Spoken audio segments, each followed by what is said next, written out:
Hello everyone, here you are watching doctor Vipin Kumar. और आज हमारे साथ जो जुड़ी हैं डॉक्टर सोनम, जो कि एग्रीकल्चर मेट्रोलॉजी में एआरएस हैं। और आज का जो वीडियो होगा काफ़ी खास होगा उन एस्पिरेंट्स के लिए जो एग्रीकल्चर मेट्रोलॉजी में अपना कैरियर बना रहे हैं और बनाने के बारे में सोच रहे हैं। तो वीडियो काफ़ी अच्छा होगा। और now at this platform I welcome Sonam. You are most welcome here. Now I request you to please give your little bit of the introduction and tell what career students are having in agriculture metrology, and what is actually agriculture metrology. First of all, I would like to thank you, sir, for giving me this opportunity to share my experience and views through your channel, which I think is no doubt a very beloved channel among the agricultural students.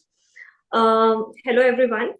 मेरा नाम सोनम है, doctor Sonam. I have done my UG from BHU in BSc agriculture and MSc PhD from GBPUAT Pantnagar. After that, I appeared for ARS examination. While doing PhD, I appeared for ARS examination in the discipline of agricultural metrology, ARS 2021, and I got selected in that with merit rank of 1.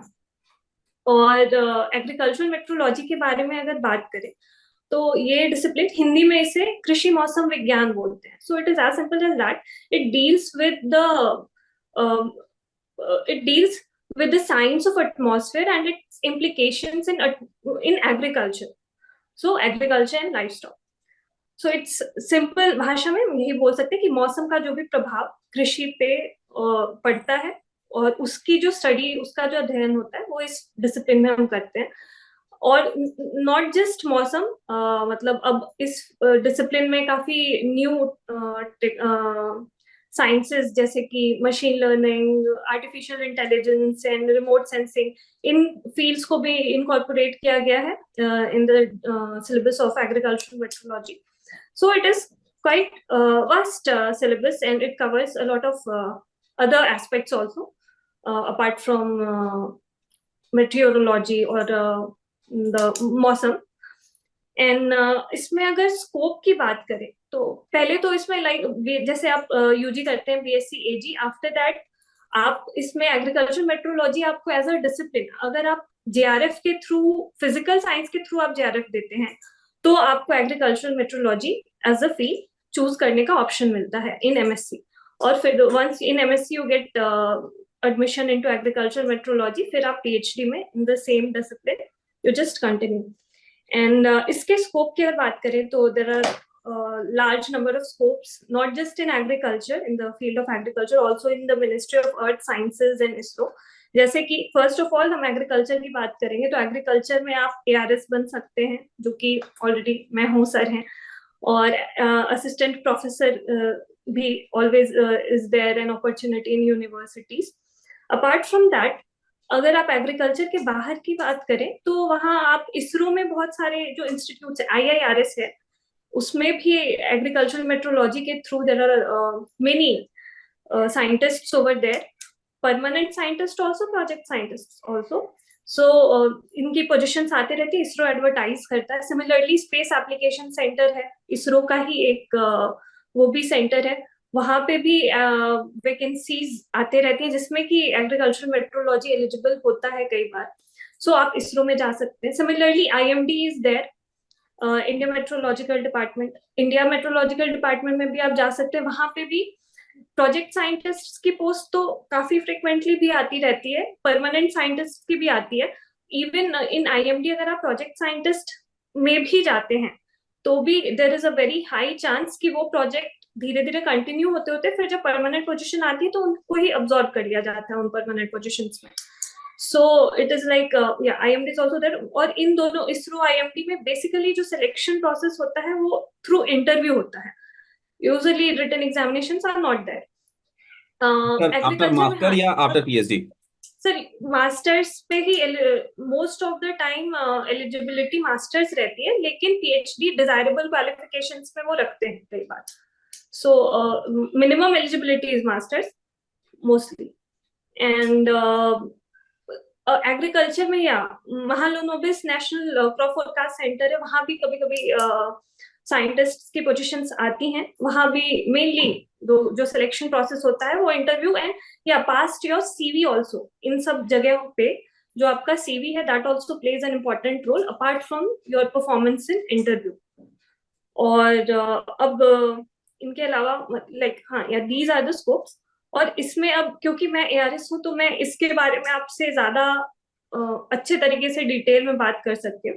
So talking about ARS, first of all I think those who are preparing और who want to prepare, आपको पता होगा, नहीं होगा तो you just get updated from this ARS जो भी चल रहा है तब से। ASRB has change the pattern of the examination completely. Last year तक जब तक हमारा था the pattern was different, right now it is different. I would like to share just a minute, I would like to share with you from this year ARS का pattern change हो गया। जैसा कि आप स्क्रीन पे देख रहे हैं, लास्ट ईयर तक 300 मार्क्स का होता था एआरएस का जो एग्जाम होता था, इस साल से 400 मार्क्स का हो गया है। पहले मेंस 260 मार्क्स का होता था, but from this year it has been change, तो मेंस जो है अब 300 मार्क्स का हो फ्रॉम दिस एआरएस हो गया है। और ये जो 400 मार्क्स का एआरएस का एग्जाम पैटर्न है उसमें 300 मार्क्स मेंस के आते हैं, 40 marks your research accomplishments account, and 60 marks is there for your personal interview. So ये 340 and 60 these three makes 400 marks, और इससे आपका मेरिट रैंक प्रिपेयर होता है out of these 400 marks from this year. This is the pattern.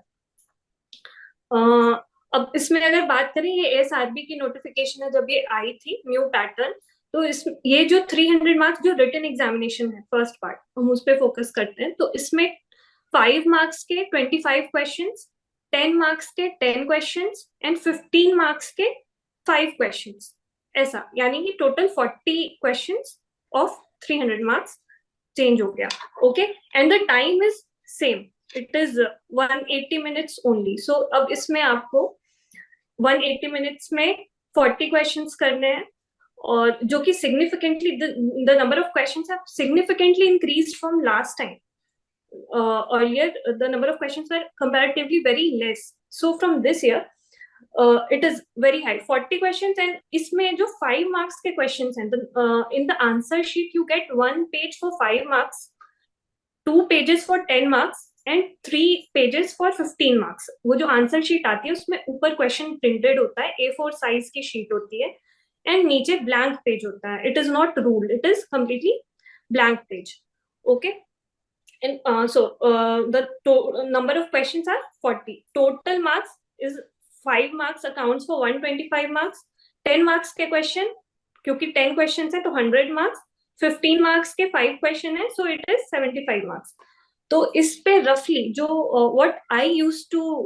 what my strategy was, what I used to follow was I used to divide the number of questions, मतलब कौन से section पे how much time I have to devote, what is like how much I can afford the time। So roughly what I think should be the strategy, depending on your writing skill you can modify the time in each section, like you can devote around 70 minutes in 5 mark section, okay, and 60 minutes in 10 mark section, 45 minutes in 15 mark section। So roughly it will take you to 175 minutes, which is like मतलब 175 out of 180। कैसे, क्यों 5 minutes come क्यों रखा? Because sometimes जब आपके वो signature sign होते हैं, अटेंडेंस की शीट साइन होती है, कभी 1-2 मिनट पेपर देने में हो जाता है, तो वो डिले बैलेंस करने के लिए you should always cover it 5 minutes before का टारगेट लेके आपको चलना है। समटाइम्स आपने किसी क्वेश्चन में 1-2 मिनट ज्यादा दे दिया, सो दिस इज सेड कि क्वेश्चन छोड़ के नहीं आना, you have to complete your entire paper. तो पेपर अगर कंप्लीट करना है तो यू शुड ऑलवेज टारगेट कि मेरा टाइम के पहले कंप्लीट हो जाए। ये मैंने रफली एक सेक्शन बनाया है कि कौन से सेक्शन पे क्या टाइम देना चाहिए आपको, you can modify according to your. So अगर इसको फॉलो करते हो आप, तो आपको 5 मार्क्स के क्वेश्चन करने में 2.5 2.5 मिनट से 2.75 अराउंड इस पीरियड में आपको आदत होनी चाहिए कि आप 5 मार्क्स के क्वेश्चन अटेम्प्ट कर लो, which is like 1 pages 50 words. ARS का जो क्राइटेरिया है हम पीछे देखें तो उन्होंने लिखा है कि 5 मार्क्स के क्वेश्चन पे answer in about 50 words, 10 marks about 100 words, 15 marks about 150 words. What you can do, you can write in A4 sheets and you can just find शुरुआत में कि आपका वो जो 50 words 100 words around half page में हो रहा है, एक पेज में हो रहा है, वो आप रफली आपको आइडिया लग जाएगा. तो अब आपको जब प्रैक्टिस करनी है, यू ऑलवेज प्रैक्टिस कि रफली आपका जो वो एक पेज है वो 2.5 मिनट में कंप्लीट हो जा रहा है, 2 पेज लिख रहे हो आप, वो 6 मिनट में कंप्लीट हो जा रहा है. अगर आप प्रैक्टिस भी कर रहे हो while note making, then also you should try to do follow this, so that आप अगर मतलब वहां पे जाकर आपने ऐसा नहीं करना है. वन मोर थिंग, ये जो मैंने बताया कि आप हर क्वेश्चन पे ऐसा टाइम तो देख नहीं सकते हो, लाइक 5 मार्क्स में आप 2.5 मिनट में कंप्लीट कर रहे हो कि नहीं, वहां एग्जामिनेशन हॉल में इतना टाइम नहीं होता आपके पास कि हर क्वेश्चन में आप टाइम मॉनिटर कर सको. सो रफली व्हाट यू कैन डू, क्योंकि 25 क्वेश्चंस आर देयर, 70 मिनट्स में कंप्लीट करने का एक रफ एस्टिमेट है. व्हाट यू कैन डू कि 30 मिनट्स में हम मेरा 12 क्वेश्चन के around 11 to 12 question should be complete. वो आपको एक टारगेट होना चाहिए. तो जब भी आप प्रैक्टिस करो तो उस हिसाब से करो कि हाफ एन आवर में 12 क्वेश्चंस आपके हो जाने चाहिए 5 मार्क्स के. Remaining half an hour 35-40 minutes में आपके 13 क्वेश्चंस हो जाने चाहिए. सिमिलरली 10 मार्क्स पे आपको 60 मिनट्स देना है. सो 10 मार्क्स के 10 क्वेश्चंस है तो 5 क्वेश्चंस आधे घंटे में हो जाने चाहिए, रिमेनिंग 5 क्वेश्चंस आधे घंटे में हो जाने चाहिए. तो it should be balanced like that कि किसी क्वेश्चन में ज्यादा भी लगा 1 मिनट तो दूसरे में थोड़ा कम लगा के, it should be balanced in that way. Now coming to the book list of especially focusing to agricultural metrology, coming to the book list. In agricultural metrology, there are 11 units. This year, syllabus has also been modified from this ARS. Earlier, the number of units were less. अभी 11 units कर दिए गए हैं. तो जो first unit 1, 3 और 6 है, ये मेनली आपके ये जो बेसिक बुक्स हैं, वार्ष्णेय पिल्लई की, घटेकर की जो 4 बुक्स हैं, और इसमें 3 है. 1 is objective also, and sorry, objective is already mentioned, practical is already mentioned, not objective, sorry. Gadekar की जो बुक्स हैं, माही किंगरा, प्रसादा राव, रेड्डी, इन बुक से ऑलमोस्ट आपका ये तीनों सेक्शन कवर हो जाता है to large extent. Apart from covering these units, these books also, these are the general basic books, so these books also cover other sections also to some extent. दूसरे units के भी कुछ topics को ये books cover करती हैं. Similarly, unit 2 के लिए Critchfield is there, DS Lal is there, और सविंदर सिंह. अब सविंदर सिंह एंड Critchfield में क्या है, specially talking to Savinder Singh, you do not have to read the entire book. हाँ, इसमें जब आप प्रिपेयर करने जाएं, one thing I would like to mention, ये जो बेसिक बुक्स हैं ये तो आपको पूरी पढ़नी है, सारी बुक्स पूरी पढ़नी है, nothing has to be left from these books. But when you are going to some special books like Critchfield भी almost you have to cover, but आप syllabus देख के cover करें. Similarly, Savendra Singh, when you are covering from physical geography, you do not have to cover everything, not entire book. Very small section has to be covered. Syllabus के जो climatology के sections हैं, उनको देख के बस उनको ही cover करना है, extra नहीं. Similarly, micrometrology, HS में you have to cover the entire book. Very thin and small book it is, you have to cover it. And climate agriculture, Jenu Cheng, it is very nice book for micrometrology. To some extent it also covers ET और the hydrometeorology जो next unit है. ये book बहुत अच्छी, इसको आपको पहले बहुत समझ कर पढ़ना होगा, then you have to memorize it. Similarly, ET के लिए जो standard book है next, hydrometeorology section, which covers ET and all the water balanced units. इसमें FAO का जो FAO irrigation and drainage paper number 56, ये इसकी PDF आपको ऑनलाइन मिल जाती है. ये this is the very standard booklet, you just get the print of that PDF और इसको एक बाइंडिंग करा के आप रखो, और इसमें जो भी सेक्शंस हैं, नॉट द, इसमें भी बहुत ज्यादा जो मैथमेटिकली डिराइव्ड बहुत सारे जो इक्वेशंस है, everything you do not have to cover. आपको इसमें भी सिलेबस देख के जो रेलेवेंट टॉपिक्स हैं उसको बहुत ही अच्छे से कवर करना है, because this is the very standard book in ET. Now weather forecasting and weather risk management, earlier this unit was not there, अलग से ये नया यूनिट कंप्लीटली ऐड हुआ है. इस यूनिट में मतलब there was this section in some other unit, किसी यूनिट के अंडर आता था ये सेक्शन, अभी इसको एक पूरा यूनिट ही बना दिया है, तो इस पे अलग से you can not take any book, but जो बेसिक बुक्स मैंने आपको पहले बताई हैं उनमें कुछ हद तक इसके पार्ट्स कवर होते हैं, एंड जो रिमेनिंग टॉपिक्स हैं इस यूनिट के वो आप आईएमडी के जो एफएक्यूज आते हैं फोरकास्टिंग पे है और भी टॉपिक्स पे जो एफएक्यूज हैं उसको आप डाउनलोड करके, it is very authentic source, वहां से पढ़ सकते हो आप। सिमिलरली जो क्लाइमेट चेंज सस्टेनेबल डेवलपमेंट का नया यूनिट ऐड हुआ है, इसके लिए भी जो बेसिक बुक्स हैं वहां से कुछ कुछ कवर होगा, और जो रिमेनिंग टॉपिक्स हैं वो आईपीसीसी के जो 6th असेसमेंट रिपोर्ट आई है उसके ग्लॉसरी से आप बहुत सारे डेफिनेशंस ले सकते हो, जैसे climate change, climate variability, and all those definitions. Similarly IMD के एफएक्यूज से इसमें इसके अंडर जो टॉपिक्स हैं मॉनसून और फोरकास्टिंग से रिलेटेड, उनको आप आईएमडी के एफएक्यूज डाउनलोड करके पढ़ सकते हो। और इसके जो यूनिट्स, इसके जो और भी टॉपिक्स हैं जैसे कि clean development mechanism, carbon credit और ये सब, international protocols and treaties on climate change issues, इसके लिए बेस्ट जो मुझे लगता है बेस्ट सोल्यूशन है वो यूपीएससी की वेबसाइट्स, दृष्टि आईएएस या फिर दूसरे भी जो यूपीएससी के वेबसाइट्स हैं, कोई भी, नॉट दृष्टि, आप जो भी टॉपिक पढ़ रहे हो उसके आगे यूपीएससी पुट करके आप सर्च करोगे ना, तो आपको वो सारे साइट्स पे बहुत अच्छे से, मतलब उस पे नोट्स बनाने के लिए कंटेंट मिल जाएगा, very precise and very accurate, कि कौन कौन सी है और क्या इंपॉर्टेंस था किसका, and everything very accurate and precise. So I would suggest this is the best solution, क्योंकि आपको बुक्स में नहीं मिलेंगे ये चीजें, और इंटरनेट पे आपको हेयर एंड देयर करके पढ़ के अलग अलग जगह से इकट्ठा करने से अच्छा है जो ऑलरेडी प्रिपेयर्ड है उससे आप पढ़ लो।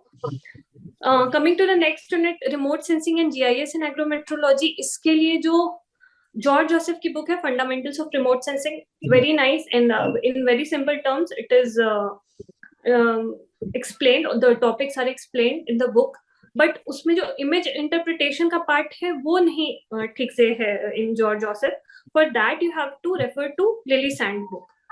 Next unit is air pollution meteorology, ये भी नया यूनिट है कंप्लीटली, इसके कुछ टॉपिक्स थे पहले, प्लूम बिहेवियर वगैरह, और वो plume behaviour and all you can get in SR Kedekar की जो बुक्स हैं उसमें भी मिल जाएंगे आपको, और दूसरे बुक्स में भी थोड़े बहुत मिल जाएंगे, बट जो इसमें गॉसियन मॉडल वगैरह हैं इस यूनिट में, वो उसके लिए you will have to refer to environmental science book, Gilbert M Masters is there, that book you should refer for the selected topic like air pollution forecasting and numeric like models and all, and for livestock fisheries metrology Critchfield में chapters में it is explained to some extent, और जो topics उस book में नहीं है there you'll have to refer to internet is always a solution, जो भी topics book में नहीं है, but जो पहले के units हैं क्योंकि वो पहले से सिलेबस में थे तो उन पे आपको बुक्स में मटेरियल मिल जाएगा,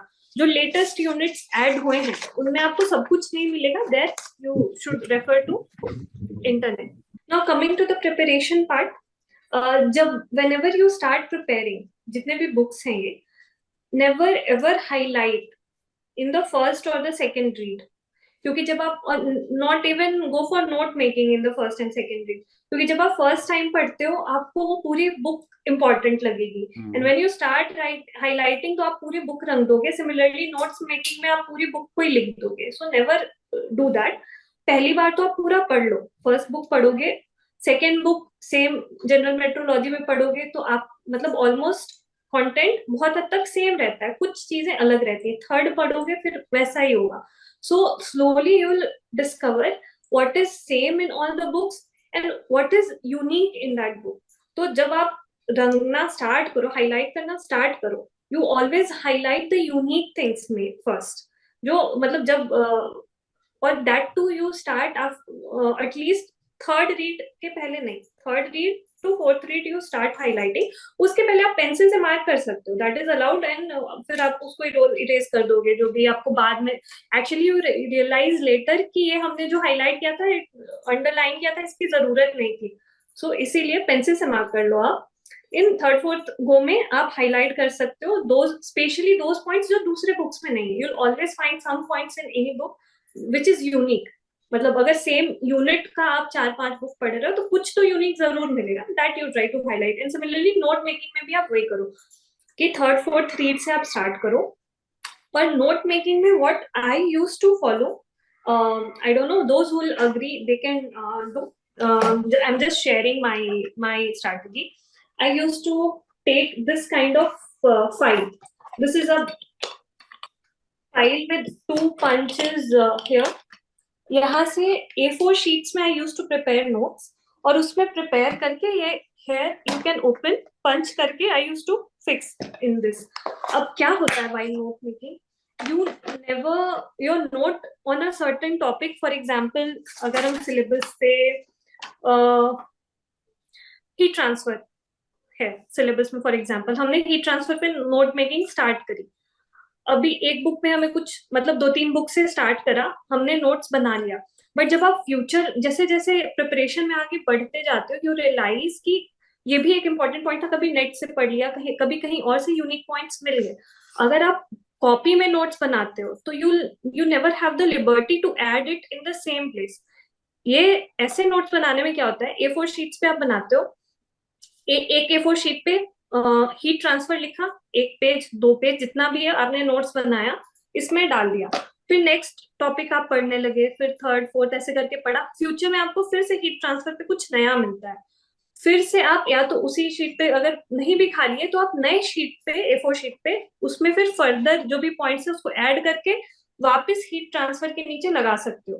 तो ऐसे करके once your entire notes for the syllabus is complete, पूरा सिलेबस का जब नोट्स आपका कंप्लीट हो गया उसके बाद आप उनको बाइंड करा सकते हो, मतलब एक एक यूनिट 2 यूनिट 3 यूनिट करके और बाइंड करा लिया after complete notes is complete. क्योंकि ऐसे तो शीट्स में पढ़ना कभी कभी मतलब डिफिकल्ट होता है लोगों के लिए, अदरवाइज और अगर आप पेपर में बनाते हो तो क्या होता है कि जब आप लास्ट में रिवाइज करने जाओगे ना, हीट ट्रांसफर पे आपने एक जगह कुछ लिखा, फ्यूचर में कुछ और आपको नया मिला उसको आपने कहीं और लिखा, फिर ऐसे करके तब जब आप एंड पे रिवाइज करते हो your heat transfer is not completely written in the same place. तो यहाँ से रिवाइज किया, अगर वो पार्ट छूट गया या कहीं और लिखा है, आपने बाद में रिवाइज किया उसको, तो जब उसे रिवाइज किया तो पहला वाला भूल गया, या इसको कर रहे हैं तो वो वाला याद नहीं है। सो अगर एक टॉपिक का टोटल कंटेंट आपका एक जगह पे रहेगा, it will always help you revise come all the materials related to that topic. तो आपको पता होता है जब आप एग्जामिनेशन हॉल में जाते हो, आपको पता होता है कि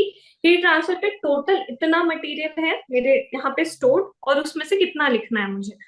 तो वहां पे वो सोचने में टाइम एक्स्ट्रा नहीं जाता कि विच पार्ट वो लिखना है कि ये लिखना है whatever. Now coming to वही note making and all, syllabus आपको word by word syllabus download करके वर्ड बाय वर्ड हर टॉपिक का नोट्स बनाना है, कोई भी टॉपिक छोड़ना नहीं, एवरी टॉपिक इज इंपॉर्टेंट। आपको कभी कभी पढ़ते पढ़ते लगेगा ये टॉपिक रिलेटिवली कम इंपॉर्टेंट है, बट नोट सबका आप बनाओ, एंड अकॉर्डिंगली एक चीज आपको और जज करनी है कि 10 मार्क्स में क्या आ सकता है, 15 में क्या आ सकता है, उस हिसाब से अगर कोई टॉपिक ब्रॉड है तो थोड़ा उसको उसी हिसाब से आप इम्पोर्टेंस देके और नोट्स बनाओगे। एंड मेंस के, अब तो क्यों मेंस नहीं बोलते, अब तो रिटन बोलेंगे क्योंकि there is no prelims from this year. तो मे उस रिटन एग्जामिनेशन के एटलीस्ट 2 मंथ्स प्रायर आपके नोट्स कंप्लीट होने चाहिए, और लास्ट मंथ में आपको मॉक्स देने हैं as much as possible, but at least 3 to 4 mocks. अगर आपके पास कोई सीनियर नहीं भी, आप ऐसे यूनिवर्सिटी से बिलोंग करते हो जहाँ पे आरएस उतना कॉमन नहीं है, तो वहां पे आप खुद फ्रेम कर लो क्वेश्चन, नो मैटर कि आपको पता है कि आपने क्या फ्रेम किया है क्वेश्चन में, क्योंकि अल्टीमेटली जो एग्जाम में भी आएगा वो इसी सिलेबस से आएगा। इस सिलेबस से आप रैंडमली उठाकर क्वेश्चंस अपने लिए खुद फ्रेम करो, आपको बस प्रैक्टिस राइटिंग की करनी है, because number of questions are very large from this ARS and time बहुत लिमिटेड है। तो आपको 2-4 प्रैक्टिसेस तो जरूर करनी है मॉक्स की, so that you analyze yourself how much you are lagging behind in preparation, how much time management you need to do, और उससे राइटिंग स्किल का भी एक इम्प्रूवमेंट होता है आपका। और एक और बात, जब आप एक एक करके क्वेश्चन लिखेंगे, कभी आप प्रैक्टिस करें 5 मार्क्स 10 मार्क्स कैसे इंडिविजुअल क्वेश्चंस कि हाँ 10 मार्क्स का मेरा 6 मिनट में हो जा रहा है, मैं एग्जाम में कर लूंगा, ऐसे नहीं। क्योंकि आप जब 3 घंटे कंटिन्यूअस लिखते हो ना, तब ये जो आपका आर्म होता है इट स्टार्ट स्पिनिंग, और बहुत सारा वो प्रेशर होता है, तो वो कंटिन्यूअस 3 आवर्स आपको ये हैंड स्ट्रेच करने की आदत होनी चाहिए। That's why mocks are important, वरना वहां पे एंड जाते जाते और writing will be completely like it won't be legible, so it will you'll lose some marks for that. और one more thing I want to say कि in this examination, since more weightage is on written examination, interview वगैरह में weightage is less, because they are of 60 marks and 40 marks for research. Your merit is mostly calculated by your written examination, but you are not appearing in front of the evaluator. Your answer sheet is appearing. So no matter how much you know, it is very much important how much you are able to reproduce in the answer sheet. So you always focus and practice on your writing, because आप भले ही आपको सब कुछ आता हो, अगर आपने examination में उसको उस तरह से नहीं डिपिक्ट कर पाए, then you lose marks no matter how much you know. While writing in answer, next point is, while writing in your answer sheet, try to be uniform in your writing. Like, अगर ऐसा 5 marks का कोई question है और आपको उस पर बहुत कुछ आता है, बहुत बड़ा नोट्स बनाया था आपने, आपको सब आता है, and you are trying to write everything in that, don't do that, because you do मतलब बहुत ज्यादा टाइम दे दोगे आप वो करने में, एंड हार्डली आपको उसमें half an hour, sorry half marks और 1 मार्क्स ज्यादा फेच यूल फेच, बट वो उसकी वजह से जो क्वेश्चंस आपके छूटेंगे या फिर जो दूसरे क्वेश्चंस आप खराब करोगे, you lose more marks than that. So जितना पूछा जाए, अगर आपको लग रहा है कि 5 मार्क्स में 50 वर्ड्स में जितना पूछा गया है, मैं मोस्ट रिलेवेंट पॉइंट्स मैंने वहां पे लिख दिया है, stop and go to the next question, क्योंकि आपको कुछ टाइम सेव भी करना है, because there will be some questions which will demand more time. So उसके लिए भी एक एवरेज, क्योंकि बैलेंस आपको करके चलना है, आता है तो उसको, और अच्छी बात है आप उसको जल्दी से लिखकर अच्छे points, you just move to the next one. And while writing 10 and 15 marks question, try to write it in a pattern like intro थोड़ा लिखा, then the body, and last में conclusion, जहां पे आप फ्लो डायग्राम या फिर graphs बना सकते हो, वहां पे try to insert that. They always fetch you marks, मतलब कंपैरेटिवली दूसरों से ज्यादा आपको मार्क्स, अगर और लोगों ने नहीं बनाया, you always get more marks. And uniformity भी रखनी है, राइट. अगर कुछ क्वेश्चंस बहुत अच्छे कर दिया आपने आंसर शीट में, अपने ही आंसर शीट में, और कुछ क्वेश्चंस बहुत खराब कर दोगे ना, तो वो जजमेंट वो अपन आपको ही जज कर लेगा इवेलुएटर कि नहीं आपको आता है, ये वाला शायद आपको नहीं आता था तभी आपने इतना खराब किया है. So you'll always get low marks. तो एक यूनिफॉर्मिटी मेंटेन करनी है कि थोड़ा अच्छा थोड़ा खराब, it should be in uniform way, तो ताकि वो एकदम से इंस्टेंट क्लैश ना हो इन योर राइटिंग, और उसकी वजह से आपका बहुत ज्यादा ड्रॉप ना हो मार्क्स में. एंड पेन चेंज कर, क्योंकि अभी नंबर ऑफ क्वेश्चंस बहुत ज्यादा हो गए, don't try to change pen. अगर आप कर पा रहे हो वेल एंड गुड, प्रैक्टिस में अगर आप कर पा रहे हो इफिशिएंटली, तो नहीं तो व्हाट आई वुड सजेस्ट कि आप एक पेन से ही लिखो. लास्ट में try to save 2 3 4 minutes and underline it with pencil और pen, whatever you find appropriate. तो underlining is very important. I also did it in last, I think I was able to do in 2.5 minutes. मेरा पूरा paper underline हो गया था, बस उतना ही time मेरे पास बचा भी था और उतने में ही हो गया था. सो अगर आप सेव कर ले तो इट इज वेरी गुड, क्योंकि कोई भी वैल्यूएटर के पास इतना ज्यादा शायद टाइम नहीं होता है कि वो आपका हर वर्ड पढ़े. अगर आप हाईलाइट कर दोगे ना, it is very easy for him also to जज how much you know. And this time, in notification, one more thing is very clearly written that your handwriting should be legible. Earlier ये लिख कर नहीं आता था, तो ये आप अगर लिखने में, इसीलिए आप you have to practice more and more, so that you can जज कि थोड़ा मैं उस हिसाब से लिख पा रहा हूँ, लिख पा रही हूँ, कि इट इज लेजिबल. आप दूसरों को दिखा के अपने आप को असेस करा सकते हो कि how my paper is looking and what I am doing. And one more thing about flow diagram, agricultural, not flow diagram, graph, और वो एग्रीकल्चर मेट्रोलॉजी में कुछ स्पेशली जो क्लाइमेटोलॉजी से रिलेटेड क्वेश्चंस होते हैं, जैसे मॉनसून है, या कुछ एल नीनो से रिलेटेड सवाल आ गया, इंडियन ओशियन डाइपोल आ गया, उसमें आप जो डायग्राम जैसे मैं करती थी या मैंने अपने पेपर में किया था, मैं इंडिया का मैप बना के एक छोटा सा एक्सप्लेनेशन उसका देती थी, या फिर जिसमें एल नीनो है तो इंडिया एंड अफ्रीका, और उसमें ऑस्ट्रेलिया बनाकर, और फिर सारे जेट स्ट्रीम एंड ऑल सब डिपिक्ट कर दिया. अब आपको कि इतना टाइम नहीं होता, इंडिया का मैप कैसे बनाएंगे, इंडिया का मैप अपने आप में टफ होता है, तो सिंपल आपको जरूरत हो एकदम अच्छी कार्विंग करके, ज्योग्राफी का तो पेपर है नहीं कि आपको बहुत अच्छा बनाना है, but I use to do एक सिंपल सा ऐसा, लाइक मैं आपको ऐसे ही दिखाती हूँ। आप ऐसे भी करके एंड एक ऐसा भी डायग्राम बना के, और यहाँ पे अगर दिखा दो कि मतलब, और इधर जैसे फॉर एग्जांपल मॉनसून का क्वेश्चन था, इधर आपका अफ्रीका हो जाएगा, यहाँ अफ्रीका लिख दिया, यहाँ एक ऑस्ट्रेलिया हो जाएगा, ऑस्ट्रेलिया लिख दिया। साइज, स्केल एंड प्रोपोर्शन की कोई जरूरत नहीं है, और सारे जेट स्ट्रीम्स आप अगर इसमें दिखा सकते हो यूजली, क्योंकि ये आपको किसी बुक में नहीं दिखेगा, मेट्रोलॉजी की बुक्स में नहीं होता ऐसे, बट ये मैंने कुछ वही यूपीएससी की जो साइट्स रेफर करी थी, तो वहां से मुझे ऐसा आइडिया लगा कि वो लोग वैसे ज्योग्राफी के पेपर में करते हैं। तो there from there I got this idea, ना जहाँ पे भी मुझे चांस मिला, मैंने एक ऐसा डायग्राम छोटा सा इंसर्ट करके वहां पे दिखा दिया, तो इट डिपिक्ट्स वेरी क्लियरली कि आप also please try to be very precise and to the point while writing answers, वो तो खैर यू नो। और इन एग्रीकल्चर मेट्रोलॉजी आप जब भी डेटा कोट कर रहे हैं या कहीं से भी डेटा डेफिनेशंस ले रहे हैं, try always to take it from authentic sources like IMD, long period average of monsoon ले रहे हैं, ऑनसेट ऑफ मॉनसून ले रहे हैं, anything related like this, always hot heat wave, dry spell, drought, अभी तो ड्राउट नहीं है, deficient all, deficient monsoon, largely deficient, मतलब जो भी आप ये डेटा है always try to take from IMD और WMO definitions from IPCC ET के लिए कुछ definitions दे रहे हैं, try to take it from FAO 56, so always refer authentic sources, they are always best to refer.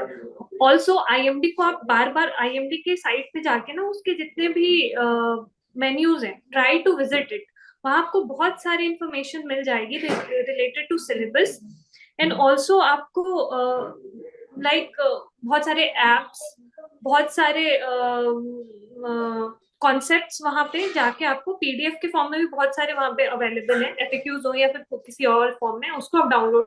So I think I have covered most of the aspects what I. Doctor doctor Sonam, एक चीज और पूछना था कि जैसे कि ARS metrology है, इसमें क्या यस एग्रीकल्चर मेट्रोलॉजी के अलावा भी कोई और भी सब्जेक्ट्स एलिजिबल होते हैं क्या? कभी कभी क्या यस होता है यस कुछ मुझे सर, पूछते हैं। हाँ यस यस यस सर, पहले लाइक इस ईयर से थोड़ा चेंज हो गया, तो मैं अभी का ही बताती हूँ, अभी क्योंकि क्वालिफिकेशन भी पीएचडी हो गई है, पहले एमएससी थी। हम्म। एंड जो डिसिप्लिन एलिजिबल हैं, one is agriculture metrology of course, hmm. And environmental science is also eligible from this year, earlier it was not eligible, okay. तो इस साल से environmental science भी है, नेचुरल फिजिक्स भी एलिजिबल है, ओके। और लास्ट एआरएस तक एग्रीकल्चरल फिजिक्स जो कि आईआरआई में डिसिप्लिन है, वो भी हम्म। एलिजिबल था, पर इस बार से उसे इनएलिजिबल, मतलब वो नहीं eligible to okay. Apply in agriculture meteorology, okay. But there is news that next ARS से वापस एलिजिबिलिटी एमएससी आने वाली है, तो हो सकता है वो डिसिप्लिन भी चेंज करें, that is a matter of like we shall wait and see, but इस साल 3 disciplines are eligible from this year: agricultural metrology, natural physics, and environmental science. Okay, thank you. वैसे भी अगर कैंडिडेट जो भी Aspire करते हैं तो उनको पहले तो रिसेंट जो नोटिफिकेशन उसमें एलिजिबिलिटी को अच्छे से चेक कर लेना चाहिए, क्योंकि ये तो Yes. चेंजिंग प्रोसेस है। So thank you doctor Sonam for the your valuable time. Definitely ये टाइम काफ़ी लॉन्ग टाइम तक रीड किया जाएगा। So once again thank you very much.